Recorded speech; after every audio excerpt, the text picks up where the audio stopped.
लेकिन एक कमेटी मंत्रिमंडलीय समिति पंचायती राज में बनी हुई है,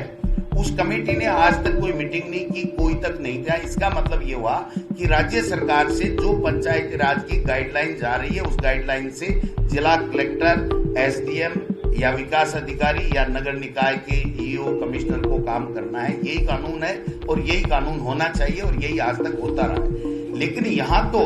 बड़े मजे की बात है कि आरएसएस और बीजेपी ने मिलकर के एक अघोषित अपनी पार्टी स्तर के ऊपर एक कमेटी बना दी, जिसमें राजेंद्र जी राठौड़ साहब हैं और अरुण चतुर्वेदी जी हैं और घनश्याम तिवारी जी हैं। ये सारे के सारे तीनों लोगों ने अपने स्तर के ऊपर जिलों के अंदर कमेटियां बना दी और जिलों के अंदर कमेटियां बना के ये स्टेट लेवल की कमेटी यहाँ पर ओटीएस में बैठती है,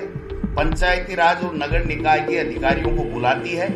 उनको डांटती है, धपकारती है और अपनी मर्जी से उसमें पंचायतों में तोड़फोड़ कर दो,